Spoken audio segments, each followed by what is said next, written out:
네, 안녕하세요, 선생님. 희소샘플러스에서 음악교육대학원 입시 강의를 맡고 있는 별쌤입니다. 오늘부터 저와 총 5번의 시간 동안 학업계획서를 작성하는 방법에 대해서 좀 공부를 하게 될 건데요. 저희 이 특강에서는요, 각 학교에서 공통적으로 묻는 문항들은 어떤 것들이 있는지 살펴보고, 또 제가 제안드리는 글쓰기 방식대로 직접 연습을 좀 해보실 거예요. 그러면서 학업계획서에 대한 큰 틀을 잡아가는 강의다라고 생각을 해주시면 되겠습니다. 그래서 오늘은 글쓰기의 기초와 학업계획서의 문항들을 제가 소개를 드릴 거고, 다음 시간부터 본격적으로 어떻게 각 항목을 채워나가면 좋을지에 대한 이야기를 나누도록 하겠습니다. 자, 그렇다면 학업계획서에서 공통적으로 묻는 4가지의 문항은 무엇이냐를 좀 간략하게 살펴보면요. 보통 지원 동기, 학습 목표 및 계획, 졸업 후 계획, 기타 이 4개의 항목으로 이루어져 있습니다. 뭐 지원 동기와 졸업 후 계획, 기타 이제 이런 항목들이 있을 때 어떤 내용들을 구체적으로 작성하시면 되는지는 저희가 다음 시간부터 살펴보도록 할 겁니다. 자, 그런데 이 4개의 항목 외에도 예외적인 문항들을 좀 포함한 학교들이 있어서 뒤에서 제가 또 자세하게 한번 설명을 드려보도록 하겠습니다, 선생님. 자, 일단은 선생님께서 시험을 보실 때요, 이렇게 학업계획서로 1차 합격자를 선발하는 학교도 있고요.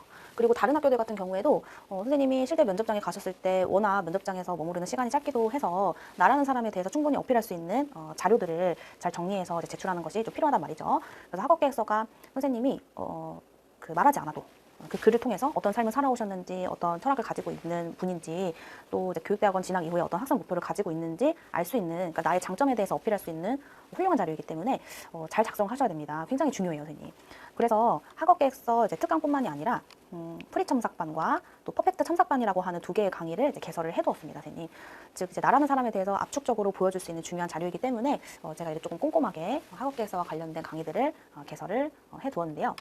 일단은 학업계획서 특강, 저희 이제 오늘 시작한 이 강의를 듣게 되시면은 각 학교에서 공통적으로 묻는 이 4개 문항에 대해서 선생님이 아주 잘 감을 잡고 글쓰기를 하실 수 있을 거예요.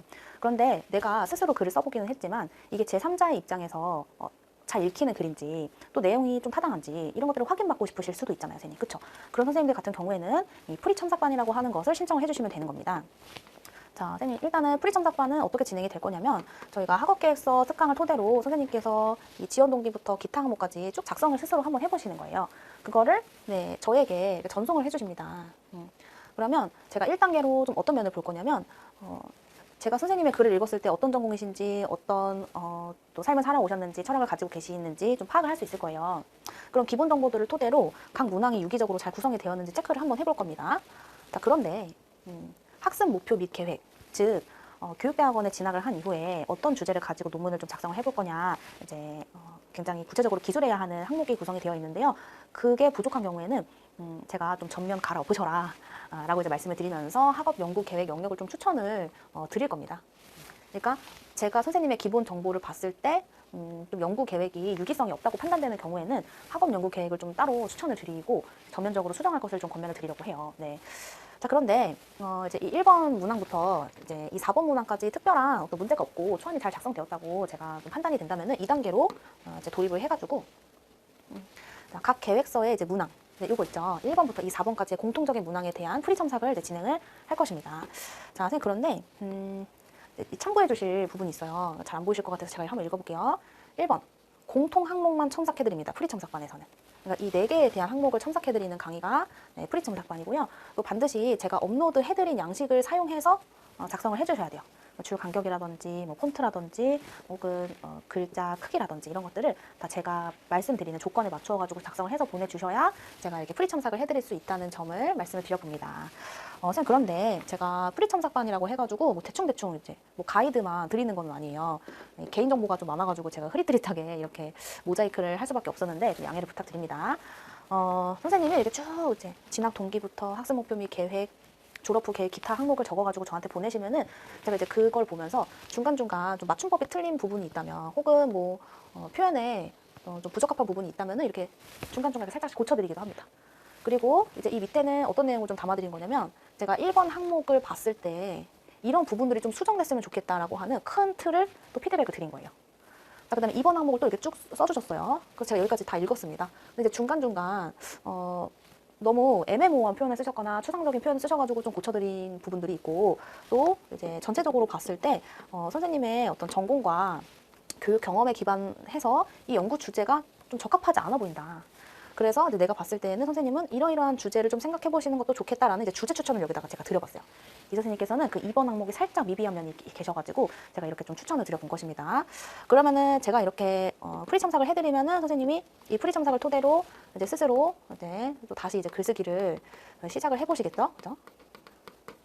그리고 나서 이제 각 학교에 제출하실 수 있도록 계속 퇴고와 퇴고의 과정을 거쳐가지고 제출을 하셔도 되고, 나는 학업 계획서를 조금 더 프리 첨삭 이후에 세밀하게 첨삭을 받고 싶다라는 판단이 드실 수도 있잖아요, 그렇죠? 그러면 각 학교별 양식에 맞게 제가 꼼꼼하게 첨삭해드리는 과정이 퍼펙트 첨삭반이다 이렇게 생각을 해주시면 되겠습니다. 그런데 선생님, 제가 좀 강조드리고 싶은 게 있어요. 자, 이 첨삭반은 말 그대로 첨삭반입니다. 선생님께서 원고를 작성을 해오셔야 제가 이제 첨삭을 해드리는 것이지 뭐 대신 작성을 해드리거나 그런 강의는 아니라는 점을 선생님들께 조금 강조를 드리고 싶고요.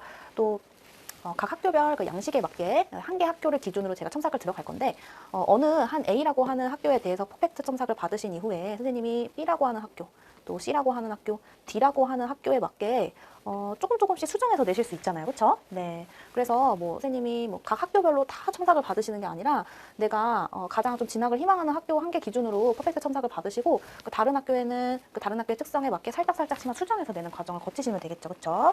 자, 어쨌든 학업 계획서라고 하는 것이 선생님에 대해서 압축적으로 보여줄 수 있는 굉장히 중요한 자료이기 때문에 제가 특강을 비롯해서 이제 2개의 첨삭반을 개설을 해 두었으니까, 글쓰기에 어려움을 겪고 계신 선생님들께서는 이제 관련 그 첨삭반을 통해서 어려움을 해결해 나가셨으면 좋겠습니다. 아무래도 저희가 음악 전공이다 보니까 우리가 생각하는 말을 말이나 글보다는 음악적으로 나타내는 것이 훨씬 더 익숙하단 말이죠. 그래서 글쓰기에 많은 어려움을 겪고 계신 걸 제가 잘 알아요. 네. 그래서 이 강의들을 통해서 선생님의 어려움을 해결하시고 또 교육대학원 시험에서 좋은 결과를 받으셨으면 좋겠습니다.